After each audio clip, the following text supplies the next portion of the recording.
Hey guys, happy afternoon time for me at least. When I get this video up will be another question, but sitting outside in the yard, it's about 46 degrees, middle of January, and if y'all are like me, you're anxious to get your hands in the dirt, okay? Start to get something working with your garden. And probably like me, you guys have been going through your seeds, making your garden plans for this year, figuring out what you want to put where, all that sort of good stuff. But even besides planting some of your very early spring seeds, like I told you, I started my onions and I've started my sweet potatoes at this point already. There's other things to do in the garden, even if you still got snow on the ground, okay? So I'm sitting out here by my large garden, and I want to show you something first and kind of explain something that I did last fall. Now, I'm sitting out here in front of my large garden. This is the one where I grew my potatoes and my corn last year, all that sort of stuff, okay? And if you remember in the fall, I had put down a whole bunch of compost and a whole bunch of composted horse manure that had all the horse bedding in it, okay? Well, if you look at my garden now, it looks like it's just covered with a top cover of wood chips for mulch, which of course is a good thing. And I had mentioned back last fall, the reason I did it is because the manure, you know, because it's powdered dry and everything like that, in the rains and the snow will sink into the soil and the wood chips will basically float. So this is what I'm telling you is what I wound up getting. Is by now, with all the rains we've got and the snow, believe it or not, that we got, okay, all that, most of that good manure has now filtered down through the wood chips and is in my soil. So when I'm ready to go plant, all I have to do is rake away some of these wood chips and I can plant right there. I'm planting it to soil and I've already got a mulch on the ground. But what to do this time of year is the important thing. And what you need to do now is a soil test. And what you want to figure out here is anything that you're deficient in. If your pH is off, if you're too alkaline or too acidic of a soil, you want to adjust that. If your NPK is off, this is going to help you drastically. Are you completely depleted in nitrogen, potassium, phosphorus, whatever it would be? Okay. This is the time to find that out. You can either do an at-home test or you can send it to a, like for me, I can send it to the University of Tennessee Agriculture Department and they'll do it here. That gets a little pricey though. That's about $30 per soil sample that I want to have tested. Well, I've got 4 gardens. I need to test each one separately because obviously they're not all exactly the same. So I do it myself. But let me show you what I'm going to do here in regards to how to do this. So I'll be right back. All right, so now I'm sitting in the garden, and as you can see here, I've pulled back some of the wood chips, and there's probably about a 2-inch covering of wood chips, which is good. They'll all decompose, turn into more organic matter for my garden, but you don't want to be planting in the wood chips, you want to be planting in the soil. But to do my soil test, I want to test, at least in this size of garden, in multiple spaces. So I've got a hole here, a hole over there, and a hole over here, okay? So pretty straightforward stuff. You know, obviously a smaller garden, you're not going to need to do this, but this one's 24 by 40. So I got myself a little mason jar, and what I'm going to do is just get a handful of soil, and you can see that's some pretty good stuff right there, nice and crumbly. But if I want to pack it together, it'll pack together and still falls apart very easily. So I'm going to put some from this hole, and we will move on along. I will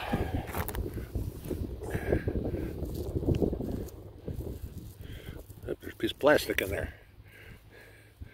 Grab some from this hole and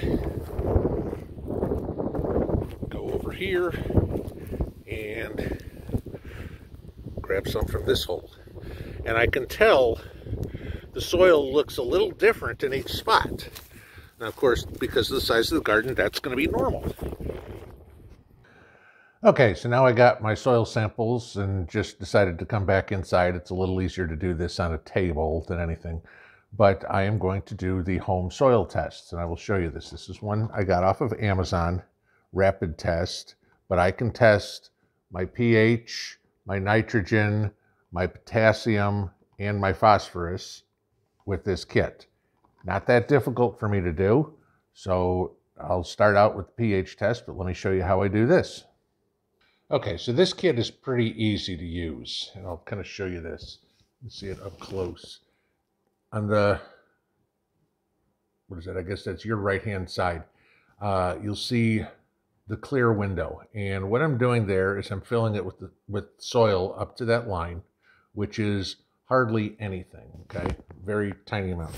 The next thing I need to do is take this little green pill, the green matches the green, and pour it into that same receptacle there. So it says you can break these open, but I don't see that happening. So I'm going to nip the end with scissors and pour in the powder. Okay. So let's see, where are you? There you go. So now I got the powder in there with the soil. It looks like it's about equal amounts powder and soil. Now, if you can see here again, there is a line up top. It says fill with water.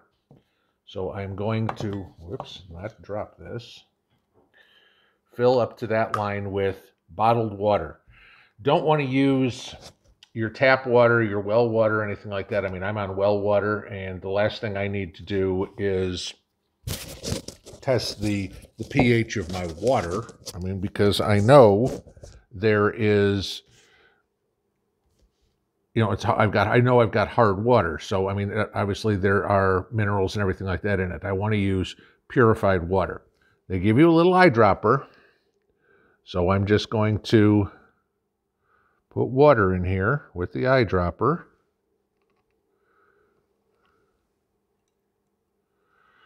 Until I get to that fill line. Looks like it's probably going to take about 3 eyedroppers full. Perfect, 3 eyedroppers. Okay. So then basically I take my cap,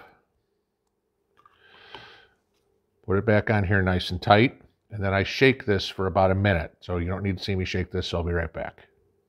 Okay, so I'm back and got my first test result here. Now, if I wanted to, I could test each one of those 3 holes separately, but, you know, because obviously it's a big garden. But because I know I've made that garden all at the same time with the same materials across everywhere, I should be pretty safe, at least early on right now, just doing my tests with a mixture of a sample. A lot of places will tell you don't mix them, do it differently. I'm just telling you the reason that I mixed them all together was because I have the same stuff all put in the garden at one time. So here's the results on my first test. You can see it, okay? And of course there's a reflection somehow. There we go, get out. So if you can see, what I'm trying to do is match the color in that tube with the color of the chart on the side. And my soil looks like it has a pH of about 6.5. So I'm very slightly acidic, okay, which is fine. That's not too far off. You know, vegetables usually like a pH of somewhere between 6 and 8, somewhere thereabouts. So the fact that I'm at 6.5, I really don't have to do anything to it. But if I wanted to raise my pH a little bit, I could add a little bit of dolomite or a little bit of lime to my soil if I was shooting for the perfect 7.0. If I came out that I was more alkaline and I was trying to reduce it, then, you know, adding either iron sulfate or aluminum sulfate would have reduced my pH. So next thing to go on to is to test my nitrogen, potassium, and phosphorus. So I'll be right back. We'll do those. Okay, I'm back. So for the NPK tests, I needed to mix a cup of water with 5 cups, or I'm sorry, a cup of soil with 5 cups of water, stir it all together, and then let it sit for about a half an hour or something like that. And of course, like you can see, there's little bits of wood chips and stuff like that that'll again float. So what that leaves me then is these. And so I've got one for each one for nitrogen, phosphorus, and potassium. So what I'm going to do is same as before, is clip off my little tip here for each one of them and pour them into the test side. And we'll get this one going first. Cap it off. And so then I will shake this one up. Let me do the other two and I'll be right back. Okay guys, so I've done the 10-minute wait time here on the NPK test, and this will show you exactly why you need to do this. All right. So if I look first at my nitrogen, okay, if you can see it, it matches basically the bottom, saying my nitrogen is depleted. And that doesn't surprise me much because of all those wood chips. The nitrogen is being used up to break down the wood chips. Okay, so I will have to add something like blood meal or coffee grounds or something to my garden to raise the nitrogen. Okay, some sort of nitrogen fertilizer. Okay, even if you got regular old grass fertilizer, you know, it's like 30-00, that would do too. Especially for that garden, seeing as how I am growing corn in there, and corn is a grass and a heavy feeder. It needs a lot of nitrogen. But I knew this ahead of time. That's also why I planted beans and corn around my, or I'm sorry, peas and beans on either side of my corn patch, because those are nitrogen fixers. So I know for that garden, I've got at least that to add. Then I look at my phosphorus, okay? And my phosphorus is probably somewhere in between adequate and deficient. So I need a little bit more phosphorus in there. And knowing that is good, because on the far ends of that garden are where my potatoes are going to go. Potatoes need phosphorus. Where can I get phosphorus? Okay. One of the places you get phosphorus from is potato peels. Okay. And so that's one of the things in my homemade recipe of fertilizer. And then my potash, or my potassium, if you look, that one is somewhere probably between adequate and sufficient. Okay. So, yeah, probably closer to adequate. So I need to amend my soil with the nutrients that it needs, especially nitrogen, because nitrogen is what gives you your green growth, guys. So if I tried to plant in this soil right now, I'd have plants that really, really, really struggled without giving them some sort of fertilizer. That's why it's important to do a soil test. And like I said, this test cost me about 15 bucks on Amazon. It comes with 40 tests, or 10 for each, for pH, nitrogen, potash, or nitrogen, potassium, and phosphorus. So, get out there. This is something that you can do now, because now I know I need to, before I plant this year, I need to amend my soil with basically a little bit of everything. Not that I didn't already know, because that's the reason for making all the dry fertilizer that'll get mixed in before the season starts. But then I'll need to test my soil again, because my guess is I'm going to be needing a heavy dose of nitrogen to get up to a sufficient level. So if you want to play in the dirt, guys, you can do this. Brush some of the snow away, go get your dirt and figure out what's going on, and at least you can get out there now, buy whatever you need. If you need blood meal, or if you need to save coffee grounds, or if you need hydrolyzed lime, or whatever it would be, now's your chance to get it. And having the test done is very important. So if you want to grow good vegetables, you got to have good soil. I mean, that's it. Every building starts on a good foundation.